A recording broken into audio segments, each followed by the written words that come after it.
Hi, everybody. This is Sarah, Pearls of Wisdom and Food with Keto and Carnivore.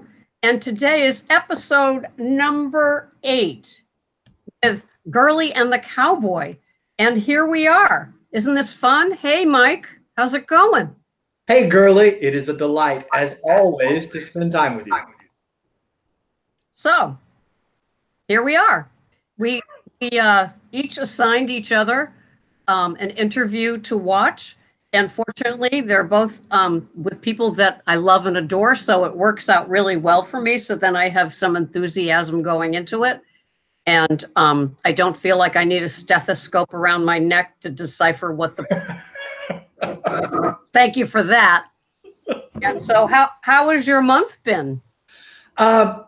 My month has been very interesting. Oh, we're going 2 keto dudes with the opening here. Catch up with each other on what's been going on. Yeah, that's fun. My month has been going pretty well. I really enjoyed, as you know, the WOBO event, and especially your participation in that and reaching out to some of your viewers through that. And since then, I've gotten further feedback from other people who are extending their WOBO. I just heard from Texan Carnivore, who wrapped up WOBO number 2. So I see a lot of people thriving in their experiments with carnivory, and I'm very excited to watch it. How about you? How's your month going? Well, it's good. You know, I mean, we both had a lot of fun that first week, and I'm sure you feel like the yoke of the pressure of that little reference there. But I thought it was a great week. I loved the interviews, and the interviews with the 2 farmers or the 3 farmers. And it was just a fun week. And I thought you did a great job of pulling it all together. And I hope that you are resting on your laurels. You need some Boston Marathon laurels around your cowboy hat for pulling it all off. Yes. I'm resting on the invisible laurels that no one else can see. It was a lot of fun, and really thank you, Sarah, for all your support. I don't know that anyone else really appreciates that you were the person who told me to start doing the countdowns, the weekly countdowns 6 weeks before, and you just did a tremendous job of keeping my spirits up through the whole thing and really lubricating the process, making everybody feel involved and interested. So that was a lot of fun, and a lot of that credit goes to you, and I appreciate your help more than I can say. Thank you. And it's about that check that you... Yes. Sarah, your keto coach and meeting coordinator. There you go. Now I got to go to Vistaprint again for more cards. All right. So anything else with now? How would 2 keto dudes do it? Do we have any any errors? Oh, errata. Yes, we need to do errata, and then we go to mail. Except that I don't know that we have any errata or mail to cover. I was notified of an error in one of my videos that I appreciated. I implied through very clumsy word choice that Insanity was a weightlifting program when it isn't, and a viewer let me know, and I appreciate that. I think it's very cool that when we get things wrong in our videos, there are people who really do just want to set the record straight. They're not being captious. They're not trying to show off. They just want to make sure that this information is quality information. And when you're involved in the kinds of projects that we're involved in, right? I call it what I do, citizen journalism. There's no editor, right, checking to make sure that I'm not making mistakes. So it is on the audience to call me out when I make mistakes, as I do and will. So I think it's really cool that my channel, and I think this goes for your channel too, that we can attract the kind of people who just want to be accurate. They're not looking to be argumentative. They're just looking to be accurate. And I think that's a commendable quality of this community.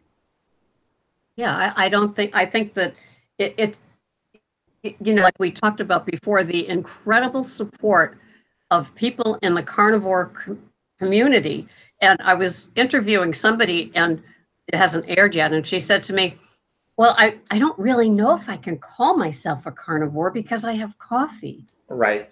Like that. You know, it's just, and how forgiving people are in the carnivore community. And even one of our beloved males that we both support tremendously, you know, he has the chocolate and he has an avocado every now and then, you know. Right. So I think that people give that wide reach out to carnivores in how they do it. And I just think I think when somebody gets to carnivore, they know their stuff. You know, they've been through it. They've figured out what works for them. They really feel the healing process can begin with the carnivore, even a little bit more than keto. And I totally understand that difference and so appreciate the people that move over to carnivore and are quite content staying there. And then I've got, you know, my camp of people that like a little veg. And so it's just kind of cool. But when I just have noticed that, and of course, the way that I learned a lot of that was reading the people that comment on your channel that don't listen to me. Don't listen to her. And so, you know, when they comment and everything, they've got, boy, they are scientific and they know their stuff and they know what works for them. And they've just taken, to me, it seems like carnivore is like postgraduate work. That's an interesting analogy. Yes, it does. It's not going to appeal to you if you haven't achieved a certain level of confidence in your ability to evaluate information, because certainly the industry-sponsored shills are going to try to scare you away from it and steer you away from it. I mean, and a lot of the confidence about nutrition that I built on keto was indispensable to me. I cannot imagine having taken the plunge directly into carnivory from the standard American diet. That's crazy. But it occurs to me as you were talking, I asked you about your month and you didn't even mention your new thing, the Fridays with a Friend installments that we can look forward to. And we've already seen one, and I guess we'll have another one tomorrow, right? Or, well, if this is airing on Thursday, we're recording this Wednesday morning, but it'll air on Thursday. Then the next day on Friday, we'll have the next Friday with a Friend installments. How is that going? How many do you have in the can at this point? I've got, I think 6 in the can. Amazing. It is. And I think I have another interview on Friday, and I have another interview, 2 interviews next week. And one will be a male, providing that the sun does shine and the snow doesn't come. I won't tip my my cup on who it is, but yeah. And then I've asked 2 people that comment on both my YouTube and my Facebook page, males. I said I'd love to interview you, and I haven't heard anything. So it's amazing when people don't, and they have pictures of themselves too. They don't mind commenting, but they just shy away from the interviews. And it is going well. It is definitely plain, regular people. Some are carnivore and some are keto. And so it's just going to be a nice mix. And it's just nice to hear how certain people do it. And sometimes it's like being a dentist and prying a tooth. And then other times it's like the on button goes on and I don't have to say a thing for 45 minutes. Right. Oh, it is wonderful when you do an interview with someone that you've never met before. It takes, a few minutes at the beginning to get a sense of where they are in terms of their desire to communicate with your audience. And very often you'll just get someone who's got their stuff lined up, they've organized it, they've got their notes ready, and they're just ready to go. It's fantastic. You've got a presentation. You just need, the spring just needs to be sprung, and they're gonna take off. So it's a wonderful thing to get to know people. And the only one that we've seen so far from your Fridays with a Friend was I think Sandra in the Netherlands, and that was such a blast to see this. When I started watching YouTube, it was very hard to find stuff worth paying attention to. And one of the first channels that drew me in was Brenda's in Iceland. And it wasn't so much her approach to keto. It was just the amazingness of this woman in Iceland who could just kind of show me around her apartment in Iceland. It was just the technology that allows us to be so intimate with each other across the globe is amazing.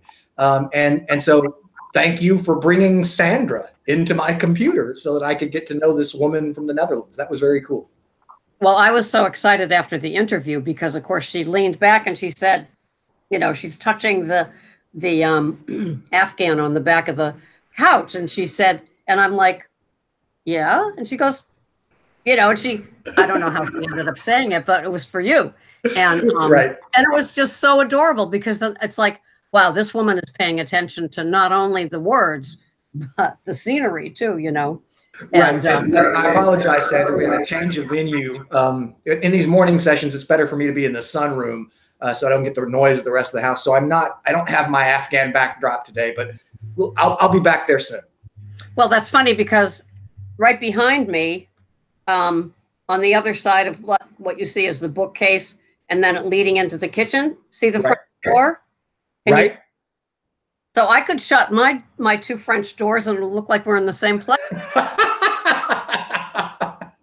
That would be symmetry. You got to love symmetry.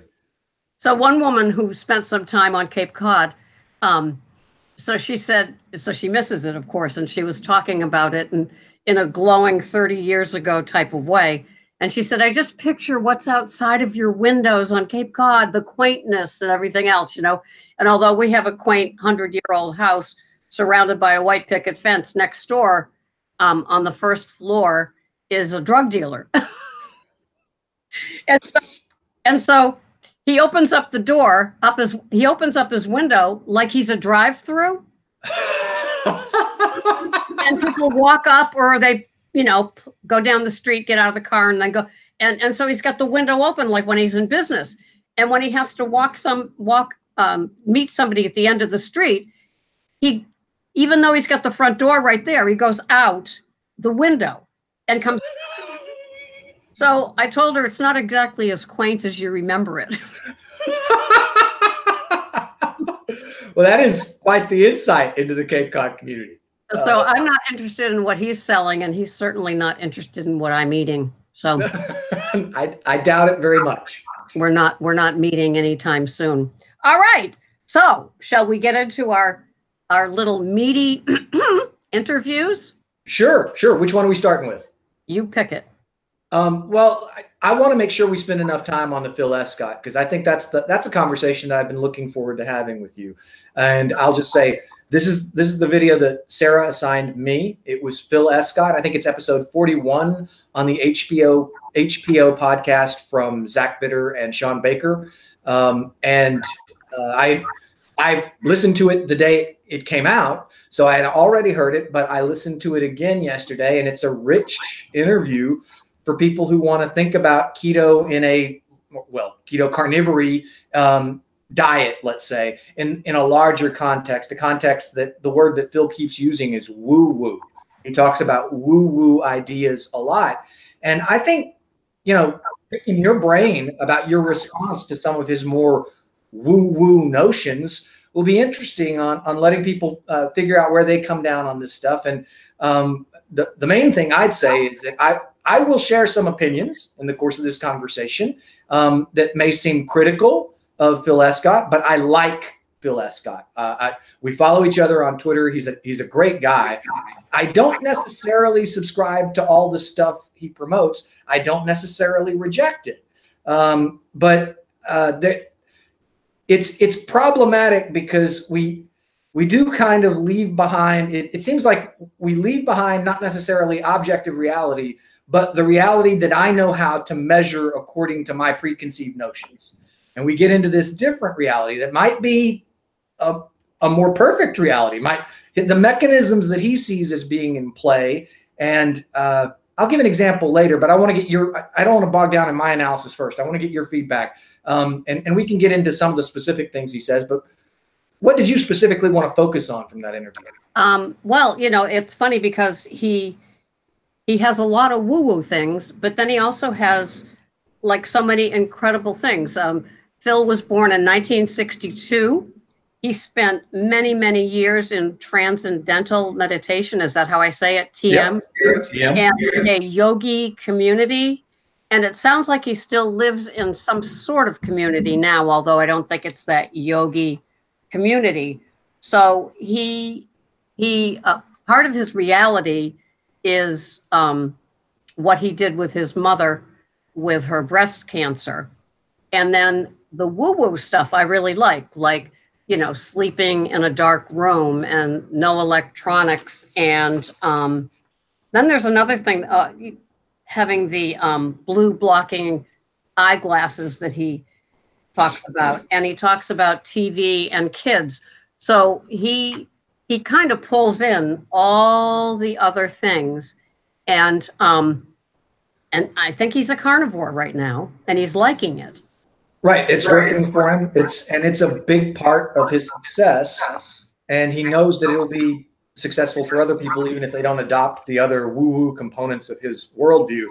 But one of the things he keeps coming back to is there's a figure on Twitter that I used to follow named Jack Kruse, Dr. Jack Kruse.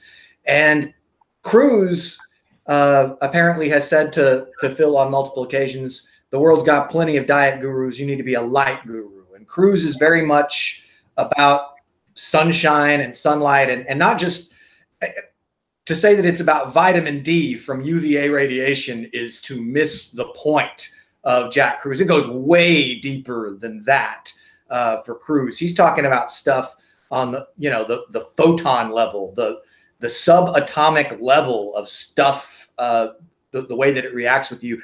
And I want to share this with you because I know you're not on Twitter, and this will be kind of an exposure to what you might expect. When I found my way to Twitter, you won't be surprised to learn that two of the first people I followed were Amber O'Hearn and Georgia Ede, obviously. And I also followed Jack Kruse because I had seen some of his lectures. I found them interesting. He's interested in sunshine. I'm very interested in sunshine.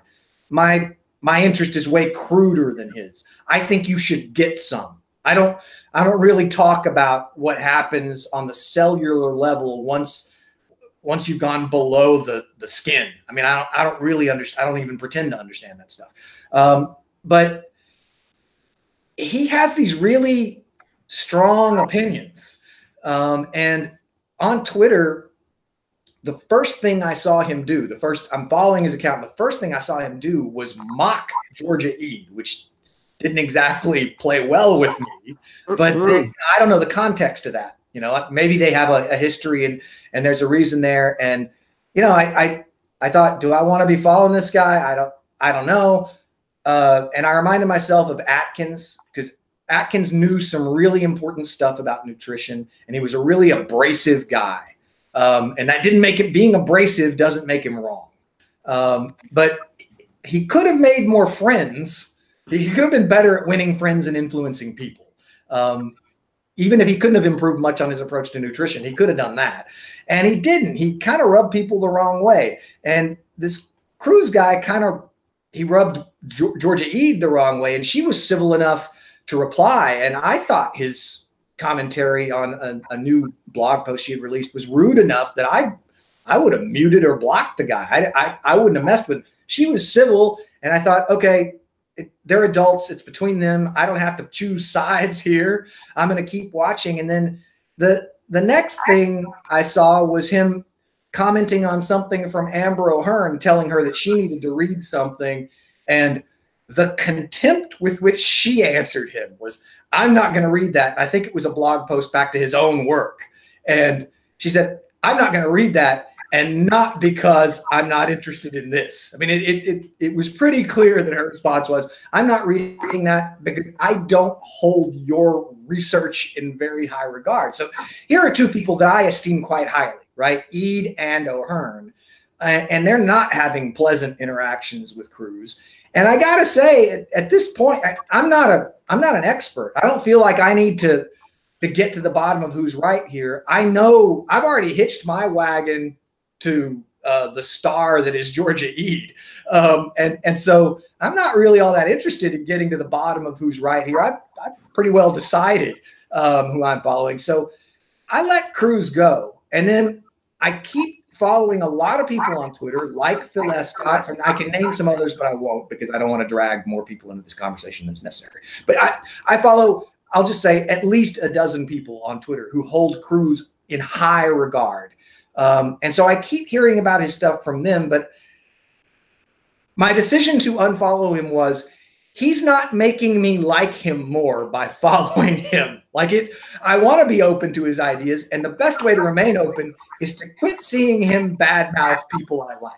So that's where I kind of ended up on that. But then, like, the reason I'm mentioning this is because Phil Escott obviously talks about Cruz and his whole approach to light and deuterium depleted water and exposure to cold and presumably heat. And all this stuff is interesting. I mean, I understand how you can get into all this stuff, but it gets really complicated really quickly. And even Escott, at one point, Escott, I think, mentions that he adopted the blue light blockers and the cold exposure on the same day.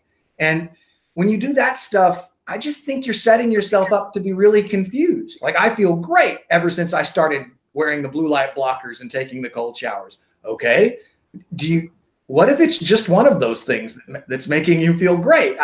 How are you ever going to know? And that's a scientific critique of Phil's approach there, but Phil's not trying to be a scientific guy. He's trying to feel better. He's trying to try things. And I totally respect that approach, but it's not an approach I share. So that's my sort of general overarching response to the Cruz component of what Escott had to talk about. Did you follow any of the Cruz stuff? Do you know anything about deuterium depleted water and Well, I wanted to look that up, and I did, and it got a little too scientific for me. I needed my stethoscope and my microscope. But I did look it up. So do I get points for that? Sure. And, you know, he kept mentioning Jack Cruz, and I put at some point too to look. The Jack Cruz site I listed here, but I never got to it because I listened to Phil 3 times and listened to the other interview 3 times, and then doing these interviews, and I ran out of time. Okay. Well, maybe someday you'll look into Cruz and we can talk about that in more detail. Okay. So what I'm trying to say here is I haven't done enough research to find that I have an intellectual position on anything Cruz says or does. But right now, I'm just being honest. I'm a little turned off. So, I mean, that's just where I am, to be honest about that stuff. But when I hear it from Phil, it's certainly more palatable to me. And there's a guy that I think both Phil and Cruz know named Andrew Scarborough, a cancer patient in the UK. I think he's a student at Cambridge. I'm not sure that's true. But he experimented with the deuterium depleted water on his channel, and I enjoyed following his experiments. I mean, I'm very interested in this community and these woo-woo approach. I guess what I'm trying to say here is I don't reject woo-woo out of hand, but I am skeptical. I can't help it. I giggled when you were talking about the cold shower and the blue blockers. Yes. And I was laughing about that because in the other interview that we're going to talk about, he said that he felt that the carnivore diet was the best elimination diet that you could do. And then you introduce things back in one at a time. And I was laughing because you're coming from the carnivore way of thinking, where last January you only had meat and you took away all the other things that you had in your food plan, and then you slowly introduce them. So, for example, for you, if you introduced sour cream and eggs in the same week and you had a problem, just like, you know, Phil with his cold showers and the blue, it's the same sort of thing. Well, which one is the, was aggravating me or irritating me, and which one is it? So I was looking at it because your carnivore brain from the elimination part kicked in. That's in very that cool. way, right? Exactly, exactly. Oh, and speaking of the carnivory component of that interview, there was a great line that I hope you picked up on. I'm sure you did, from Sean Baker. And this is just the way carnivores respond when people who try carnivory don't get good results. And you tried it. I know you tried it, and it didn't work out for you. You had a bad experience on it. And the quote that I want to share from Sean Baker, and this is just shy of the 57-minute mark in that interview. Sean Baker says, "If carnivory is not working for you, why the heck are you doing it?" And that's just as simple as it can be. I mean, I am so tired of people telling me that carnivores are anything like vegans. We are not dogmatic. We are not ideologues. And if it doesn't work for you, we don't just sort of reluctantly say, "Oh, well, too bad, you did it wrong." We say, "Well, good luck finding what will work. Thanks for giving it a try." That's all there is to it. You try it, it works for you. It doesn't. I've mentioned to you that I get direct messages from people on Twitter. You talked about having a hard time getting males to commit to interview on this Friday with a friend. I ask people on Twitter all the time to be interviewed and to share their stories. And people are just camera shy. They just don't want to do it, but they want me to know what they're doing. And I have one friend on Twitter who reminds me with frequency. He doesn't eat some fiber. He has problems. He can't go zero fiber. He loves carnivory and he loves carnivores. He loves the carnivore community. And I go long periods without having any fiber at all. And I don't have any problem at all with that, but he does, and he wants me to know about that. And I think those stories are important to tell. And I look forward to sharing his story with you. He said that he might get the courage to do or the inclination, let's say, to do an interview. And I look forward to sharing that at some point. But in the meantime, I think it's only responsible for those of us in the carnivory community to remind everyone out there that this doesn't necessarily work for everyone. I believe it is probably the best default setting for diet for the vast majority of human beings. But I have the evidence of people who have contacted me to suggest that it's not necessarily for everyone. No. And you know, I get so many compliments, not in the comments necessarily, but in private emails or messages, with they have so much delight in the fact that we respect each other's food plans. And it's like, what an unlikely couple, you know. Felix old enough to be his mother doing keto, and then you've got, you know, the carnivore guy, and it's so funny because it's so delightful to know that. And it's like, to me, it's such a no-brainer. I mean, it's like, well, why wouldn't I? But it just kind of works because we still share the same common people in our world. We seem to pull out a couple. All right, so one of the things that I liked that Zach Bitter, who is Sean's sidekick, and one of the things I like that he said, it's not so much the diet, it's the diet after the diet. And if it's not sustainable, it's not going to work for you. So a lot of people like hit carnivore or keto, and they find that this is the sustainable one. You know, it's not like we complete something else to lose the weight, and then it's like, okay, now I can be a carnivore because I've lost the weight. Right. Oh, the thing you do is stop carnivore, you lose the weight, and then you don't go back to what you were doing before. You have no interest in going back to what you were doing before, because it's not about the weight. This is the part that gets so frustrating, is that people don't understand how healthy it is because their blinders are on, right? They've been told their whole lives red meat is the single most toxic thing you can put in your body. Not sugar, not seed oils, not refined grains. The thing that's going to kill you, the thing that's going to give you a heart attack is red meat, because they said so. When I was in school, and all the people dieting with me keep repeating it. So they keep repeating this, and they believe it so much that I can see using carnivory to heal your gut. I can see using carnivory to drop your weight. But afterwards, you need to do a healthy diet. Why this assumption that the thing that made me healthy must be unhealthy. I just don't share that assumption. The thing that made me healthy, I'm going to just roll the dice and say, probably that's healthy. It is funny. I mean, I just like that he said that. And then, the other thing that Phil said that like I liked because it's my inner cynical, jaded, and bitter brain. Okay. He said, it's not the path. It's dispelling the bullshit of any certain path that matters. Right. And that's why he's my kind of guy.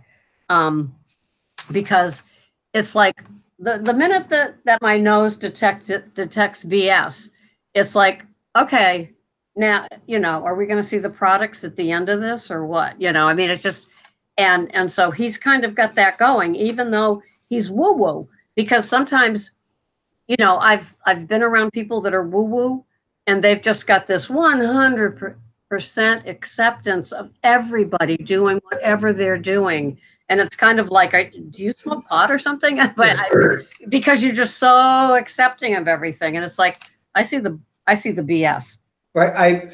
I want to talk about grounding in that context. Like, that's funny because that's next. I don't have any problem at all with people who buy into the grounding idea, the idea that, there's an electrical charge in the planet. It can impact our bodies. And we're supposed to be. I know vegans love to say appeal to nature. We're supposed to be in sunshine. I think we are, though. I mean, I think that's how we would have evolved, is that we have great daytime vision. I think there's ample evidence that we are meant to be diurnal, not nocturnal hunters.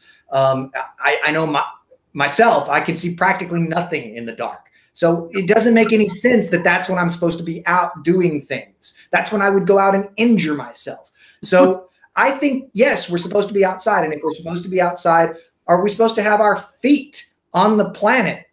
I could see how maybe shoes aren't doing us a lot of favors and we absorb a magnetic, there's a magnetic function of having our feet in contact with the earth. I can buy all that. There could be health consequences of that. I haven't seen any compelling evidence that it's true, but I do. I mean, when you're out on the beach and you're just walking on the sand with the waves splashing over your toes, don't you just feel great? I don't reject that evidence. I say, there is something to that. I really do feel great. I'm not sure it's about my feet being on the sand. It might be about my skin being in the sun. I don't know. I'm open to it.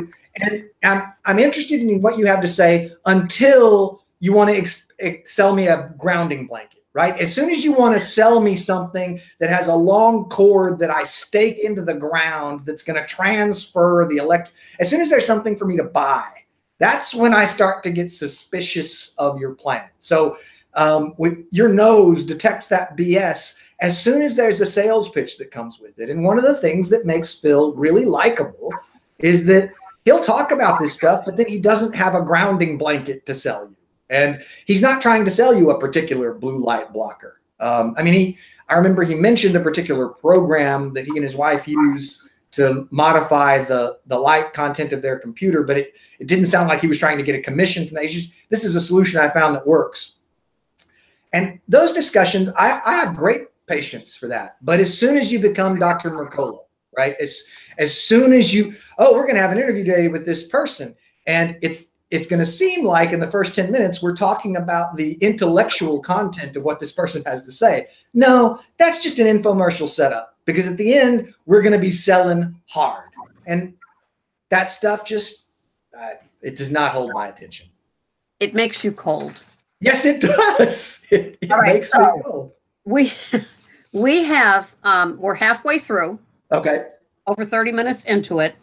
And so the only thing, I don't know who wants to tell the story. I think that you'll be funny telling it. It's the story when he went to the doctor and the doctor felt he should have a certain prescription. Right. Do you remember this story? I do, but I don't remember the name of the drug. But it's a drug with side effects that you don't want to be taking if you don't absolutely need it. Methotrexate. Okay.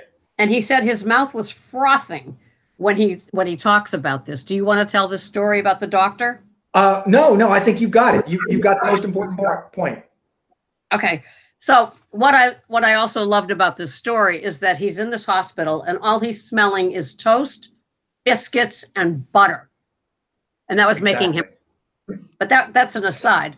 He gets to this doctor and this doctor tells him that whatever illness he has or whatever thing the doctor feels he had, he needs this prescription for the methotrexate. And he said, I never knew I had a deficiency in methotrexate. It's a great line. You think this medical condition I'm experiencing is a deficiency of a particular medication. That's the mindset of pill pushing, script writing doctors. That's where you end up. Oh, broken person. What's the solution? Dispense medication. I don't care about root cause. Let's just. Yeah, clearly I have a statin deficiency. Exactly. Yeah, and I need more of it. All right, so the last part of the interview with him ended with what I think the next interview also had in it. So I thought that was very interesting. And he said basically what we need is a human body department, not an x-ray department, not, a cancer department or whatever places that you see when you go into a hospital. We need a human body one. Where's that person to talk about the human body? And I think that's the value of somebody like Phil, is that he goes beyond what you're putting in your body. Beyond his carnivore food plan is all this other stuff. Take it or leave it. He pulls it all in, and I like that. But it's part of the human body department. Right. I will comment here that in the past, I worked for a very long time in academia. And the thing that I will point out, the most frustrating thing about academia is the way specialists trump generalists. We say, oh, well, it's your field of expertise. So we all have to defer to the little tiny detail that with expertise that people who haven't studied your particular period, the people you're interested in, they wouldn't know that. And they may have a big picture notion of this discipline that we're discussing, but they haven't honed in on the exact precise detail that you're focused on. And so we all have to defer to your expertise in this one little specialist field. And that was looking back on my time in academia over and over again. I remember that, committee meetings and just all kinds of things I was involved in and the frustrations I would feel. And sometimes I was distracted and I didn't really realize what I was feeling such frustration with, but it was this tendency to always privilege the specific over the general. And what you do is you lose sight of context. The general context matters. We have a general diabetes pandemic.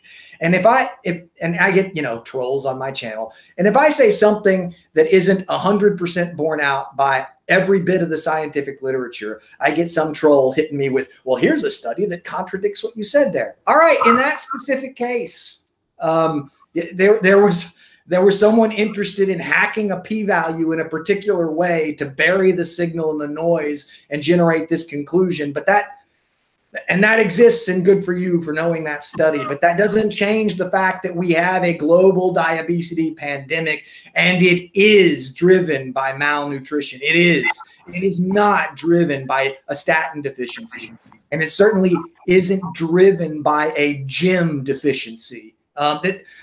This stuff, that attitude is just as aggravating as the attitude in academia about just fetishizing specialists. So it's kind of like what you were saying. It's like just like what we were discussing a couple of shows back. It's like it's bad enough that these people, like the anointed, have the last say, the biggest say, the furthest reaching say, but the self-anointed are even more annoying.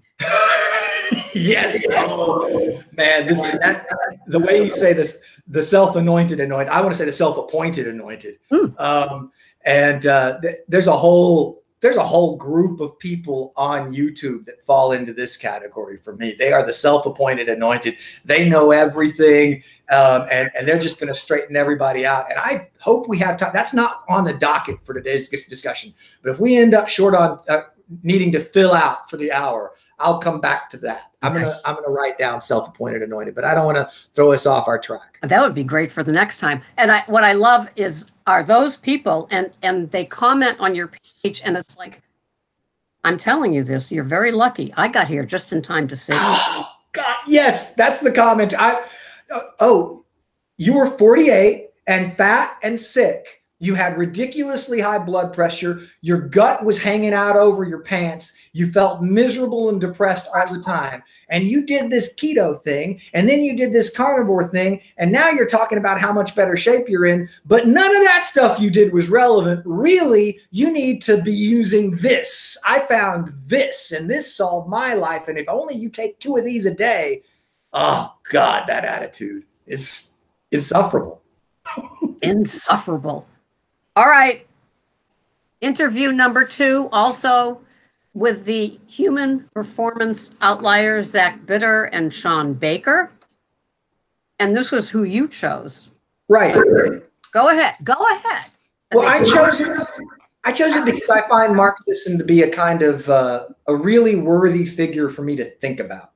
I do a lot of thinking about Mark Sisson because he is a great looking 65-year-old man. He is 66. What's 66 now?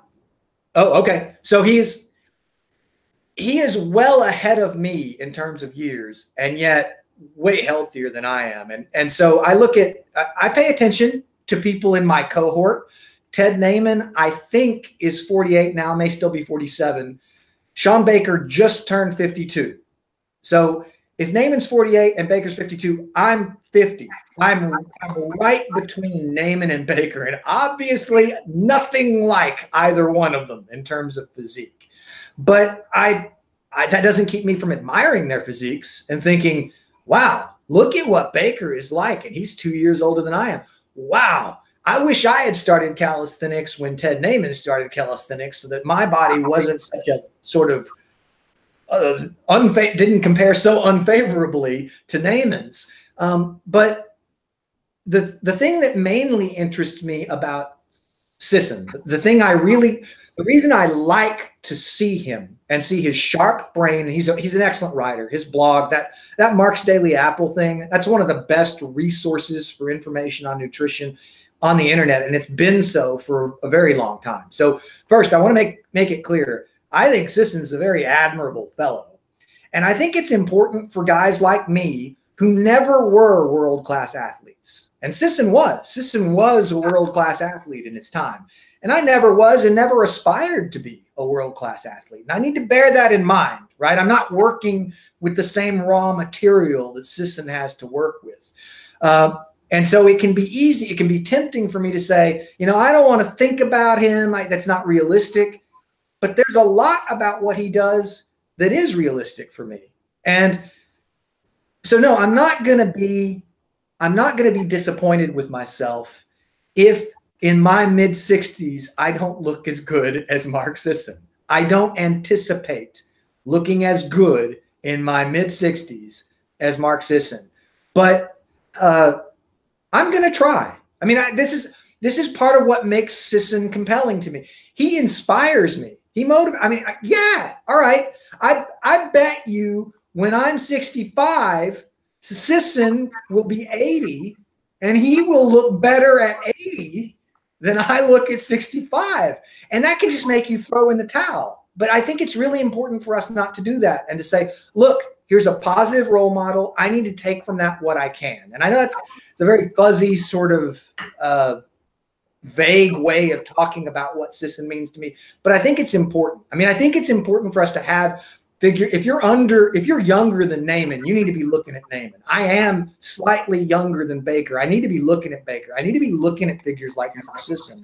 And one of the things I wanted to ask you when this came up is, are there women in their 70s or their 80s that you can look to and say, here's a source of inspiration for me? Because I don't know of any.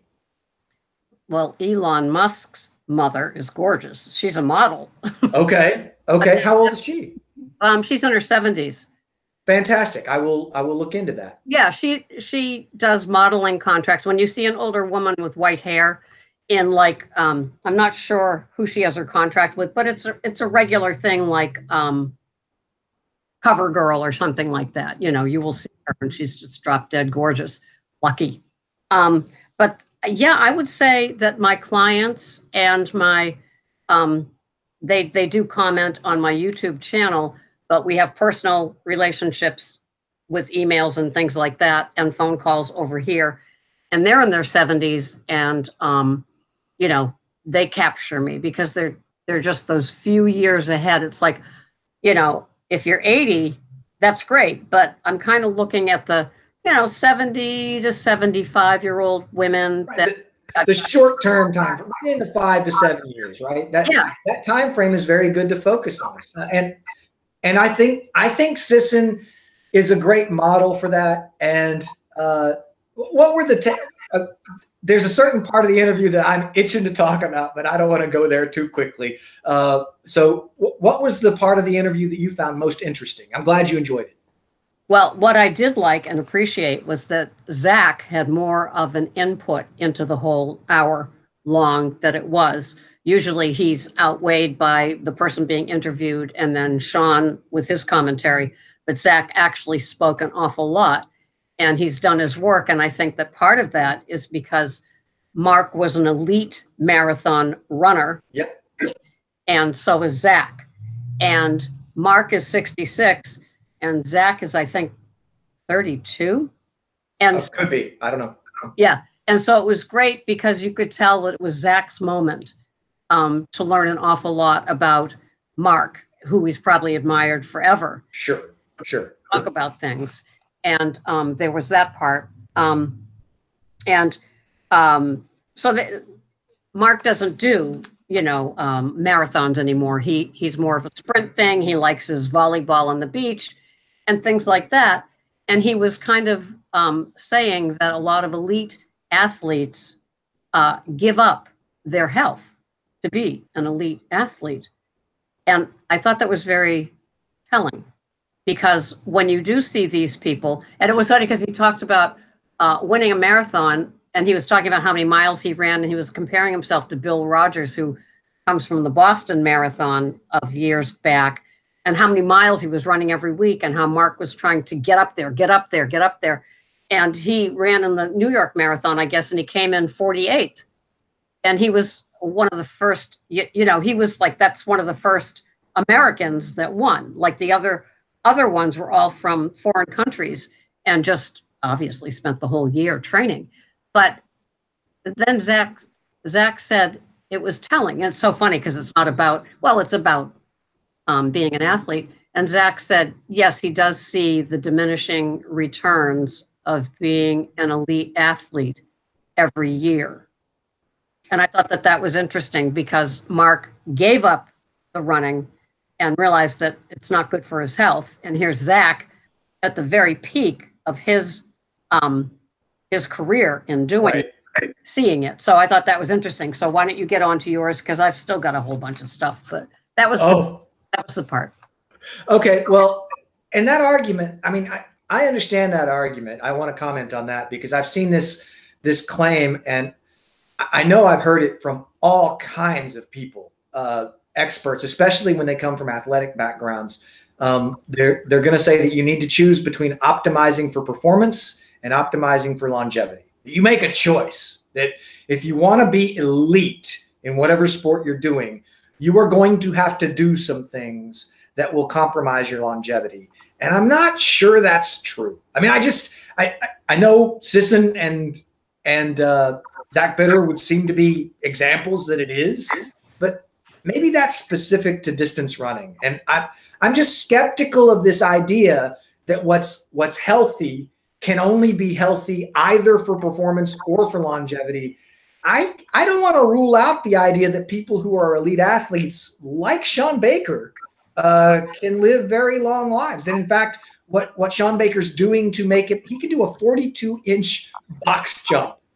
That's crazy. I mean, I cannot, I'm 50. I cannot imagine doing a 42-inch, and I'm not 6'5", but a 42-inch box jump is outrageous. And and so that's performance. that's performance enhancing. And do I think that mean, am I sitting here thinking, yeah, I can't do a 42-inch box jump like Baker, that's why I'm going to outlive him? I don't think so. I think that 42-inch box jump that he does is probably working wonders for the muscles in his legs. And that I don't know. I'm skeptical of the hypothesis. There so many people say it with such absolute certainty.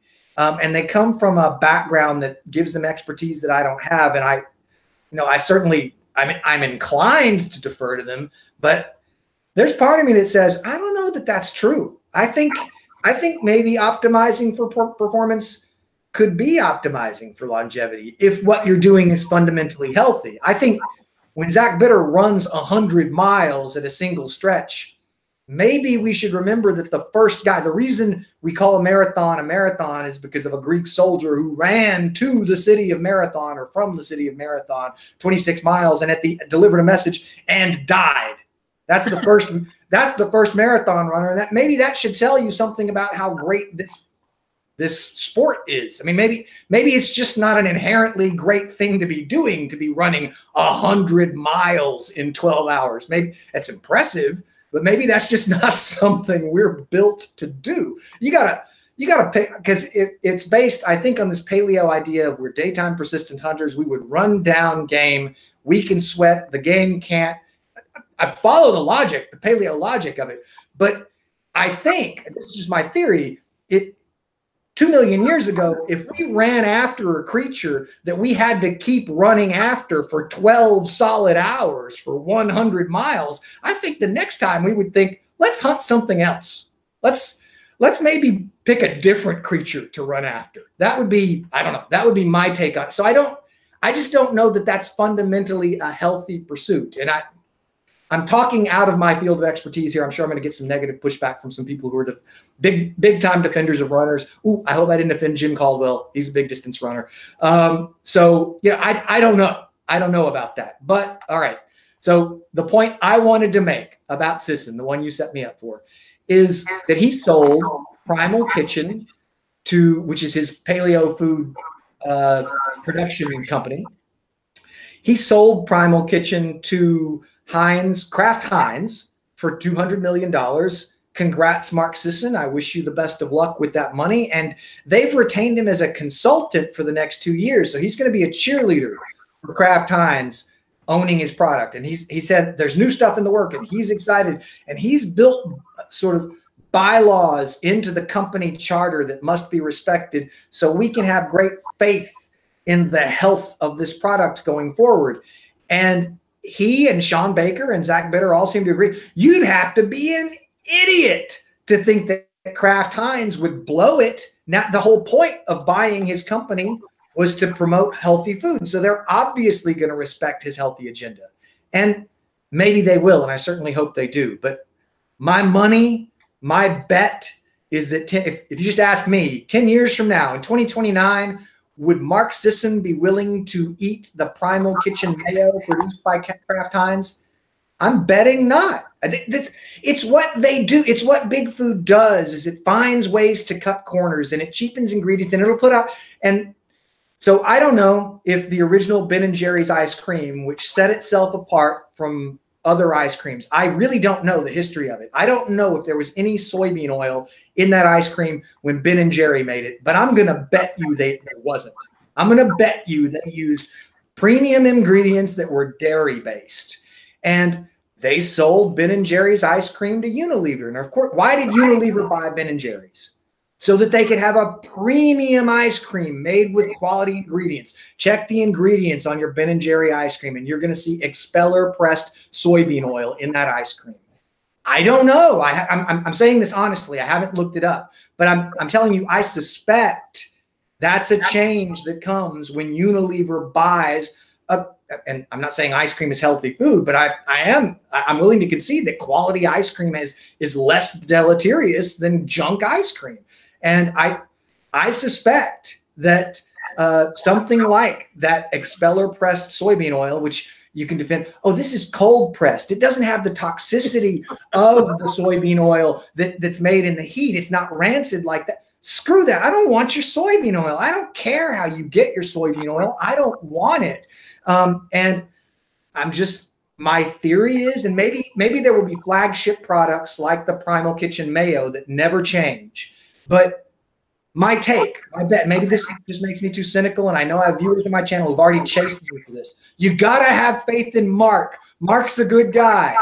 He is a good guy. He doesn't control that company. This is the thing. Like, they sold when the Star Wars franchise was sold to Disney, George Lucas did not retain quality control over Star Wars. I mean, that's just the way it goes. You sell your thing to another company, and you can say you stand up for quality. That's a nice thing to say, but you don't retain control. The company has control. So I'm highly skeptical, and I think the people who are thinking, yeah, I'm just going to keep buying Primal Kitchen, and I'm sure it'll be fine because Mark Sisson founded it, and I don't care that it's Kraft Heinz now because they're still paying. He's got a 2-year contract to keep promoting it, so he's still saying good things about it. So I know I can trust it. You got to be more of an independent thinker. You got to evaluate those things, and I think you have every reason to expect that some undesirable ingredients are going to start to be included. That's just my take. Okay. Well, as you were talking, I wanted to defend Mark and his position, and that he's working very hard to retain. But I think you kind of said it without saying it, is that the products that he has that were his flagship products that he sold to Kraft will stay the same. And some of the newer ones that the lab coats are coming up with now in the chemical labs will go under that same flagship for as long as people don't have their BS working. Yeah. What I liked how he said it, he said he's a 40-year overnight success. That was a great line. He's a good writer. Another thing that he said that I liked is that 5 years ago or 4 years ago, maybe even 3, he wrote that Keto book. And he says he has a new Keto he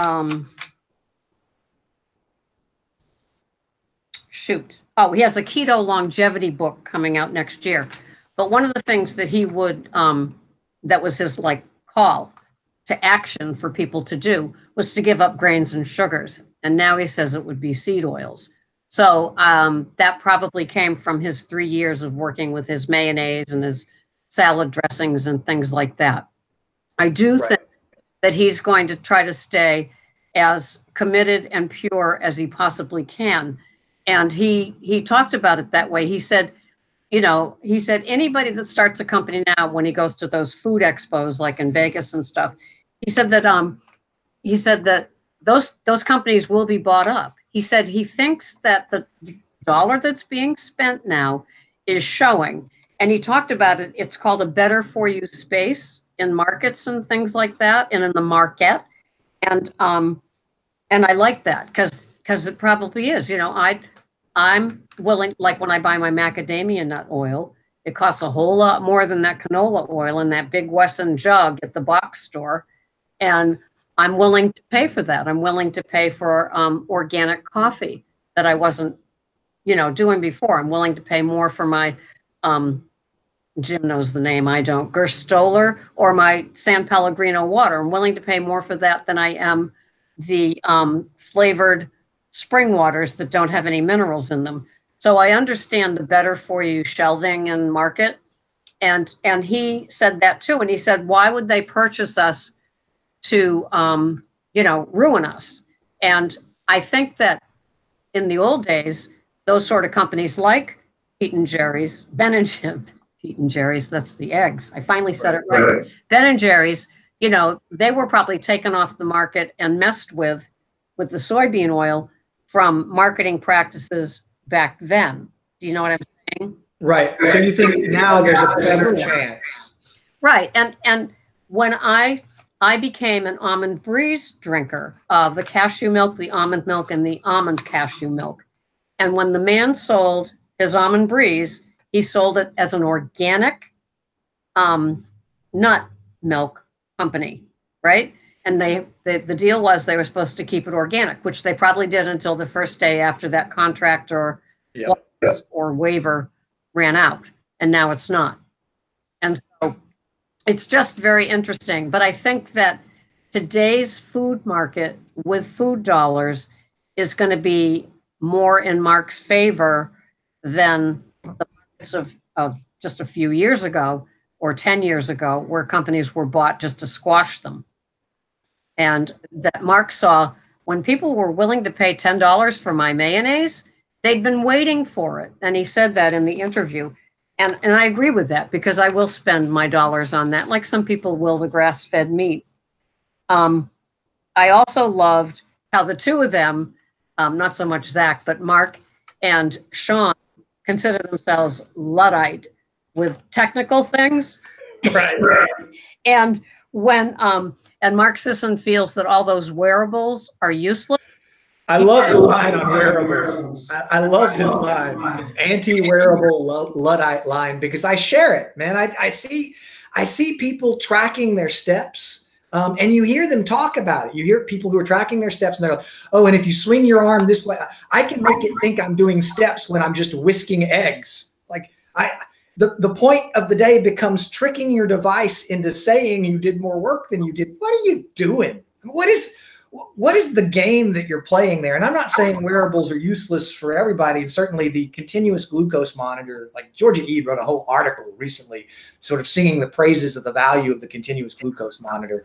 And I get that for people who have blood sugar problems and need to see for themselves that dietitians are lying to them, that the USDA guidelines are a lie, that when they tell you protein spikes your sugar just as much as chocolate cake, that's false. And you can demonstrate the falsity of that to yourself by eating a steak and a piece of chocolate cake and watching your continuous glucose monitor. So I think that stuff's helpful and it's got its place. But I also, here back to the appeal to nature fallacy, I don't think we evolved successfully as a species because of wearable technology.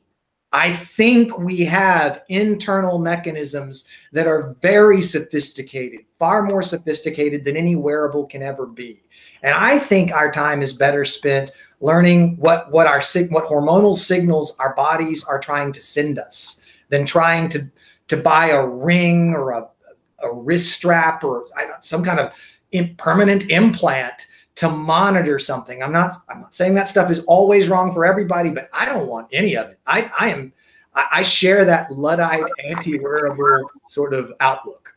Me too. And then it was so funny because out of the mouths of babes, 32-year-old Zach comes, and let's not even forget the anxiety that these wearables can cause you because you're going by what the wearables say. And yes, when you were talking about how you can deceive by whisking the eggs into the wearable thinking it's steps. Well, is that any different than me working with people that do net carbs versus total carbs? It's like, all right, so you want to do the net carbs thing. And so you have 150 carbs a day, which equal like 4 of those bars, right? Or as I call them, candy bars with wigs, because of all the fiber that they have in them. And it's just like, so who are you fooling? Right. It's about this idea of creating a document that substitutes for reality. Reality is reality. I mean, reality isn't about what you measure. It's about what you experience. And it's too easy for me to imagine someone, I hear people tell these stories about the wearables. I didn't have my wearable on, so I took the elevator. If I had had my wearable on, I would have taken the stairs. Come on, guys. What are you doing? It's just self-destructive nonsense. Another thing that I liked that came out of it was that there were you could have 150 different interviews with people that excel in that particular thing, but they talked about hooved animals are what is going to save the food world. Yay! I know. I love that part. And not raising crops of, more kale or kale. It's a superfood. I'm trying to find the quote where he used the F-bomb, which had something to do with the wearables. That's what I get for having 8 pages of notes. And I'm sorry, I don't have good recall on the quotes from it. I just took in the ideas. Oh, another thing that he said is, how Mark says he doesn't label foods as black and white, good and bad. He does a spectrum, so it puts the accountability and responsibility on the person that's going to be eating it. Like, are these seed oils good or bad? Well, it doesn't matter. It's like, are they healthy or not for you? Over to, what could be healthy. He likes vegetables, so he has a lot of vegetables in his life. And he quoted, oh gosh, I don't know who he quoted, but at the end, he talked about Rob Wolf. And it's like, he keeps it simple too. Do you find that the older these people get, the more wisdom that they have and the calmer they seem about things? Like Mark Sisson, 66 years old. He's figured out a lot of stuff that the 30-year-old Mark Sisson might not have even realized was going to be part of his wisdom of the ages or how he conducts his life. Right. You're not on Twitter, so you haven't seen recent tweets from Michael Eads, Dr. Michael Eads, but he like goes through his old storage closets and posts pictures of things that he finds. And the effect of these little stories that he shares occasionally on Twitter is to just make you realize how much he's matured. Like when he started his career with Mary Dan and the protein power stuff, he was on to an idea that he pursued with not zealotry, but, enthusiasm. And it's not that the enthusiasm is flagged, but there's just over time, you get this awareness of people aren't going to hear you just because you say it more loudly or more clearly. People have to be in the psychic space to hear what you have to say, or they're not going to hear you. And you just kind of see, and I think it's not just true of Sisson. I think it's true of Mike Eads. I think it's true of Dr. Richard Bernstein. All these older guys who have been at it a really long time, they're just calm. Look, I've been telling you since the 70s. Richard Bernstein has been telling diabetics, type 1 diabetics, since the 70s, keep your blood sugars low and your diabetes will be super easy to control. And a very fortunate few people have been paying attention to him since then. And they've gotten great results. But a lot of the ones who didn't pay attention to him, unfortunately, have died. They ended up, their type 1 diabetes turned into type 2, and they use insulin all the time, and they became overweight and sick and had heart disease and amputation. Mike, they had a Trulicity deficit. They needed to have Trulicity. That's it. They had a deficit of That's the what right showed up in the labs. You need Trulicity. And that's the thing, that your mom made you wrong. She didn't give you enough Trulicity in the womb. Right. So yes, so that I think you're just yes, this calmness, and I see it in you, and I see it in your daily vlogs. You're not shrill. Look, I'm telling you what works for me, and until you get over this sugar addiction and this compulsion that you have to be snacking all the time, you're going to struggle. And I can say it for the 100th time, and I can explain it with the 100th example, but I can't make you hear it until you're ready to hear it. And that calmness, I think it comes to all of us. I remember, my poor neighbor across the street from me, there's this woman, Janice. She was the first, not member of my family that I talked to about 1 meal a day keto. It's amazing. And I still remember the horrified look in her face of like, how do I get out of this conversation? This man, he's just overwhelming me with stuff I'm not interested in. And it was just, when you're new to it, you're so enthusiastic. And you feel like everyone needs to know.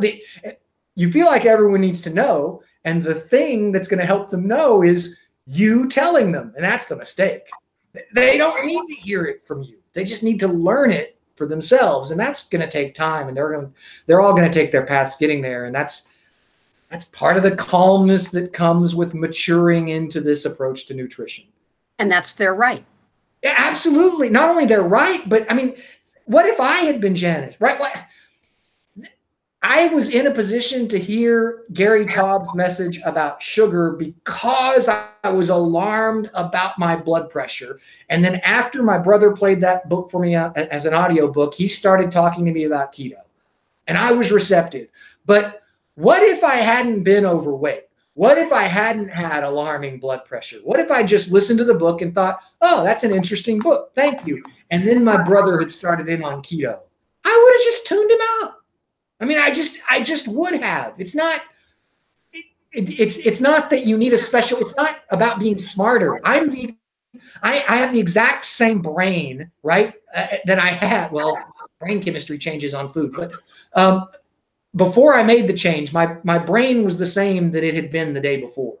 And the day before, I might not have been receptive to the message. And we just have to accept this about reality. And we can't have the weight of the world on our shoulders about how it's on us to straighten out everyone's diet. And this, I think, is what you were kind of alluding to earlier when you talk about the comments. Like someone has found that taking this pill or potion or powder or whatever it is has given them great results. And they're just convinced that everybody else needs to have this pill or potion or powder. I mean, it's just that simple for them. And it's not that they're coming from a bad or a hateful place. It's just that they're coming from a place that isn't relatable for the rest of us. And that's no one's fault, right? I mean, no one needs to be blamed. It's just reality. This is also, I love all this stuff. I love all this fascinating stuff. And what I've been saying recently in my videos, because we've been going for over an hour now. Oh, okay. One of the things in talking about the ingredients, like in the Ben and Jerry's with the soybean cold pressed. Oh, right. And the almond breeze and like me going to that fancy, the earthy, crunchy restaurant and seeing all the Wesson oil in the storeroom time. It's like, keep asking, know your ingredients, flip those things over, because just because I was buying almond breeze 5 years ago because it was organic, I don't drink it anymore. But like, say I was buying it now, and then you flip it over. And it's like, it's not even the same product. Not even the same. So don't trust that your product is always going to be that way. And I guess for those of us that are bitter, cynical, and jaded with our primal line, and we're just waiting, aren't we? So read the label. Right. No, bring it over and read the label and see if they sneak something in. And I hope I'm wrong. And I hope that 10 years from now, all those products are great. That's just, I'm not taking a position here and looking down my nose at people who continue to eat this stuff now that it's made by Heinz. As long as it continues to be good stuff, I don't care if it comes from Kraft Heinz. That's fine.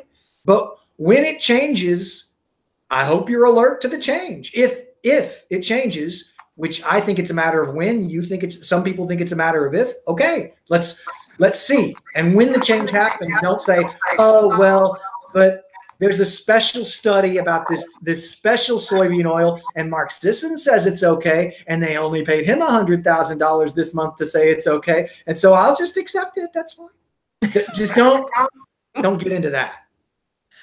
Well, more will be revealed for us, but yeah, that's it. We've been going for quite a while, and so it shows to go you how much we can talk about stuff and never tire, right, Mike? Absolutely. I enjoy this. I look forward. This is one of the highlights of my month every month, getting to just hang out with you and shoot the breeze about all things keto and carnivory and nutrition and health. And I hope this is helpful to other people listening, but I think both you and I would support the idea, get in on the conversation, sign up for a Friday with a Friend interview, or make your own channel and do your own thing. We don't all have to be as vocal as we are, but the fact is there's a lot of satisfaction. I mean, I will finish this day feeling better having spoken with you, Sarah. It's just nice to talk with someone who's paying attention to the same things that I pay attention to. It's nice. It makes me feel like I belong to a community, like I'm not just out there dangling in the breeze all by myself all the time, which is certainly how I have felt on more than one occasion on this journey.